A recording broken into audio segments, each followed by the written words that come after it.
Բարև ձեզ, բարեկամներ։ Իմ նկատառումները հայաստանյան իրադարձությունների վերաբերյալ ուզում եմ ներկայացնել փոքրինչ այլ ստուգաբանությամբ, եւ այս մեկնաբանությունները նպատակ չեն հետապնդում տեղեկացնել Հայաստանում եւ նրա շուրջը տեղի ունեցող իրադարձությունների մասին, որովհետեւ այն թերևս հայտնի է բոլորին, այլ նպատակ ունեն պատճառահետևանքային տրամաբանությամբ անել հետևություններ, որոնք կարող են երկրի համար ոչ բարենպաստ իրավիճակներից խուսափելու համար որպես փորձառություն լինել օգտակար։ Եվ այդպես որևէ բանի պատճառ ասելով ամենից առաջ հասկանում ենք սկզբնաղբյուր կամ որևէ իրադարձություն սնող ուժ, որին որպես կանոն հաջորդում է հետևանքը։ Օրինակ, կայծը պատճառ է, որի հետևանքը կարող է լինել կրակը։ Այս հաջորդականությունը որպես օրենք վերաբերվում է թե պետականությանը առնչվող նեգատիվ երևույթներին, եթե կենդանի օրգանիզմում որևէ հիվանդությունների առաջացմանը, եթե բժշկագիտության մեջ այն կոչվում է հիվանդության պատմություն կամ էտալոգիա, ապա քաղաքականության մեջ անվանում են հետևանքների նախապատմություն։ Ես Վարդան Կարագյուզյանն եմ, բժշկագիտական տեղեկատվության եւ բժշկական կիբեռնետիկի որակավորմամբ երկար տարիներ ղեկավարել եմ ամերիկյան բժշկական գիտական կենտրոնը Կալիֆոռնիա Միացյալ Նահանգներ եւ որպես գիտական աշխարհի ներկայացուցիչ լիովին ըմբռնել եմ այն թեզը, որ կենդանի օրգանիզմին վերաբերող բոլոր օրենքները եւ հասարակության մեջ քաղաքականությանը վերաբերող բոլոր օրենքները օրինաչափ են եւ միմյանց անչափ նման։ Հետևաբար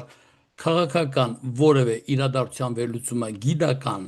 կամ բնագիտական մեկնաբանությամբ կարող է լինել հարցի վերծանման կամ պարզաբանման լավագույն տարբերակներից մեկը։ Իսկ այժմ ավելի կոնկրետ թեմային վերաբերվող մեկնաբանություններ։ Եթե այժմ ականատես ենք հետևանքների, ասենք սահմանների նորագծում, բազմաթիվ խնդիրներ պաշտպանության ոլորտում, սոցիալական անմխիթար իրավիճակ երկրում, արտաքին ոչ հայամետ քաղաքականության դրսևորումներ, ապա պատճառները պետք է փնտրել նախկինում։ Ներկա իշխանությունները այդ նախկինը վերաբերում են մինչև 2018 թվականի մարտը, իսկ ընդդիմադիրները այն վերագրում են 2018 թվականի մարտից հետո։ Կարծեմ սա այն եզակի դեպքերից մեկն է, երբ երկուսն էլ ճշմարիտ են։ Թերևս խորհրդարանական ընդդիմադիրները բացառությամբ մի քանի ընդդիմախոսների կերպարանափոխված ներկաներն են, իսկ ավելի ճիշտ ներկաները դրանք կերպարանափոխված նախկիններն են։ Անցնելով առաջ թույլ տվեք նկատել, որ առանց դիտարկելու կամ շրջանցելու պատճառները եւ զբաղվելով միայն հետևանքների վերացմամբ խնդիրը չի լուծվում։ Նույն հաջողությամբ հիվանդության հետևանքով առաջացած ախտանիշների դեմ պայքարը շրջանցելով հիվանդության պատճառը, հիվանդը չի բուժվում, այլ կերպ հիվանդի քիթը բռնելով որպեսզի նա չփռշտա, պատճառը, որը կարող է լինել հարբուխը, չի բուժվելու։ Դեռևս չմարսված նախկին պատճառների հետևանքները ցավալի իրադարձություններ տեղի ունեցան Թուրքիայում, որին անպայման կհետևեն նոր հետևանքներ, որոնց մասին Հայաստանի իշխանությունները նրբությամբ թաքցնում են։ Իսկ Նիկոլյան բառախաղերը մասաներին պատրաստում են ականջահաճո տրամադրություններ ակնկալվող կամ ենթադրվող հետևանքները ցավոտ չտանելու համար։ Այն նման է ատամը հեռացնելուց առաջ ցավազրկիչի օգտագործմանը։ Կարծեմ, որ հերթական պարտվողական պատճառների հիմքը նորից է դրված։ Էրդողանի դեմքի արտահայտությունը ուղղված Փաշինյանին ճանապարհելուց անչափ նման էր հարազատ որդուն բանակ ուղարկելուց առաջ հայրական մտահոգությանը։ Մեկ այլ դիպվածով Ադրբեջանի կողմից պարտադրված այսպես ասած խաղաղության պայմանագիրը, որի ճիշտ անվանումը կապիտուլյացիան պայմանագիր է, ներառված են պարտավորություններ, որոնց պատճառները մեծամասամբ ներկա ապաշնորհ իշխանության գործունեության հետևանք են։ Ակամայից մտաբերեցի մեկ այլ պատճառ, որի հետևանք ավելի քան սարսափելի էր։ Ստեփանակերտում Նիկոլի կողմից Արցախը Հայաստան է եւ վերջ կեղծ հայրենասիրական հայտարարությունը ըստ էությամբ ուղղված չէր Արցախցուն, որին ժամանակ առ ժամանակ միամտորեն հղում են անում որպես հայրենասիրության պորտկում։ Այն ուղղված էր Ալիևին ի նշան անհամաձայնության հայկական տարածքների դիմաց խոստացած փոխհատուցումը անբավարար լինելու մասին եւ այդպես դրվեց պատճառը, որին հաջորդեց հետևանքը իր պատերազմական անիմաստ գործողություններով եւ հազարավոր զոհերով միայն ու միայն փաստելու, որ չկա կամ գոյություն չունի որևէ գործարք։ Անցնենք մեկնաբանության մեկ այլ դաշտ։ Սփյուռքահայության դերը հայրենիքի օգտակարության հարցում անչափ նման է 1918 թվականին, 2018 չէ, 1918 թվականի Թուրքիայի դեմ Սարդարաբադի ճակատամարտում հայկական կամավորական ջոկատներին օգնության հասած արցախյան երկու հեծելազորային բրիգադների ներկայությանը, չիմանալով, որ 100 տարի անց Իջևանի գյուղերից մեկում Ենոքավանից մի անհավասարակշռված պատահական գյուղացի դառնալով իշխանավոր բազմադարյան իրենց հողերը հանձնելու է Կովկասյան թաթարներ անվամբ կազմավորված Ադրբեջան պետությանը, փոշիացնելով նախկին հայրենասիրության հոգին, իսկ Սփյուռքի կողմից հայրենասիրության դոլարների եւ ոչ նպատակային օգտագործում արդեն մեր ժամանակներում հայրենասիրության հոգու փոշիացման մեկ այլ տարբերակ է։ Իդեպ ներկա իշխանության վարվառուն կրթության նախարարը հայրենասիրությունը մեկնաբանում է անչափ վտանգավոր։ Ահա այդպես։ Այժմ զարգացնելով ճակերտավոր հայ եւ հայրենասեր լինելու մասին դրույթը ցանկանում եմ բերել մեկին, որի պատճառով որպես հետևանք ներկայումս Հայաստանը հայտնվել է այս իրավիճակում։ Ներկայիս Ադրբեջանի պետականության ստեղծման հիմնաքարերը դրել են ոչ թե Ոմն Ռասուլզադեներ, այլ հենց ինքը Անաստաս Միկոյանը։ Պատմությունը հետևյալն է։ Մինչև 1918 թվականի մայիս ամիսը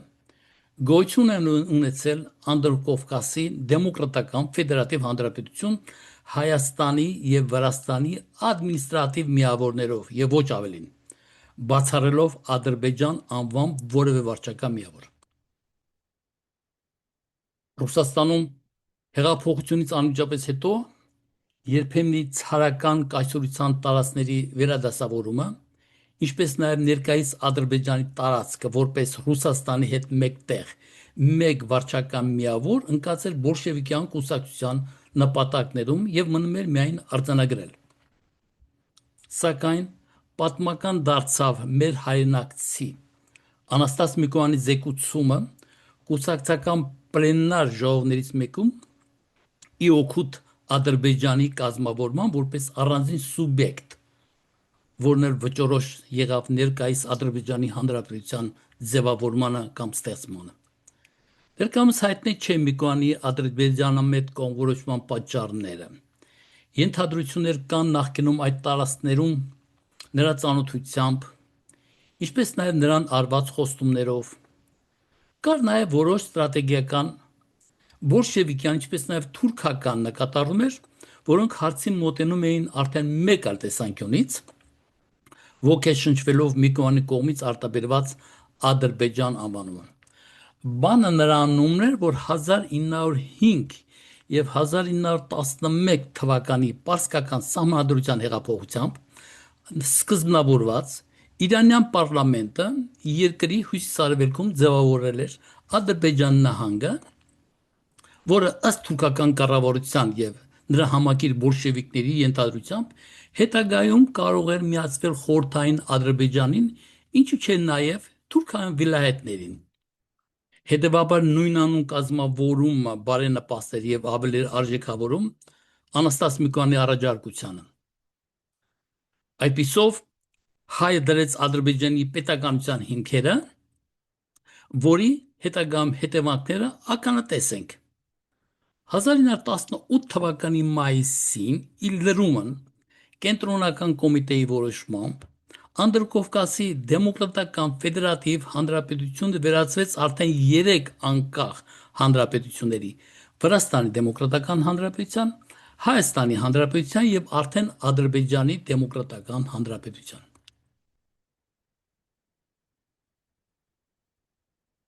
Ղարաբաղի եւ Զանգեզուրի հայկական համայնքները մերժեցին ենթարկել նորաստեղծ Ադրբեջանի դեմոկրատական հանրապետության եւ 18 թվականի մայիսին Շուշիում Լեռնային Ղարաբաղը ընտրեց սեփական ժողովրդական կառավարությունը։ 2 տարի անց 1920 թվականին 11-րդ Կարմիր բանակ մտավ Բաքու եւ Ադրբեջանի դեմոկրատական հանրապետությունը վերակազմավորեց որպես Ադրբեջանի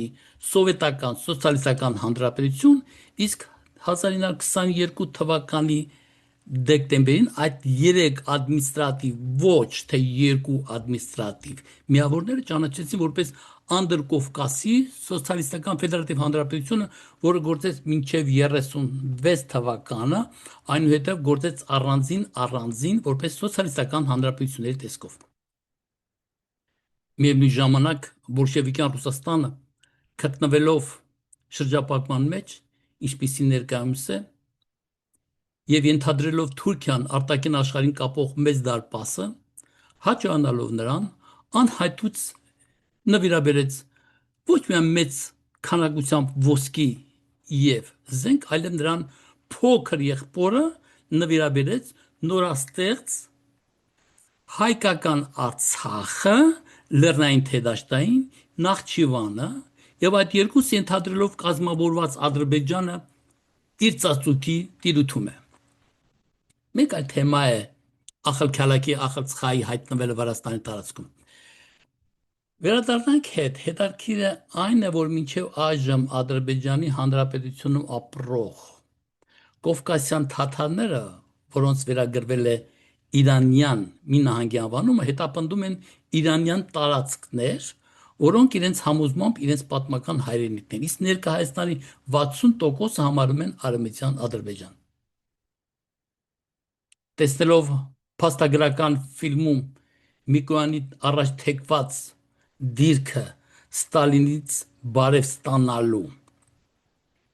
ակնկալիքով եւ Նիկոլի նվիրված գիրքը գրքին սեղմված Էրդողանի կողմից ինձ մոտ ակամայից ասոցացվում է մարդ տեսակի տականք լինելը։ Այդպես հայկական լեռնաշխարհի արևելյան հատվածները, որոնք մեծ հայքի 11-րդ փայտակարան անվամբ տարածքներն էին, ծվեն եղան,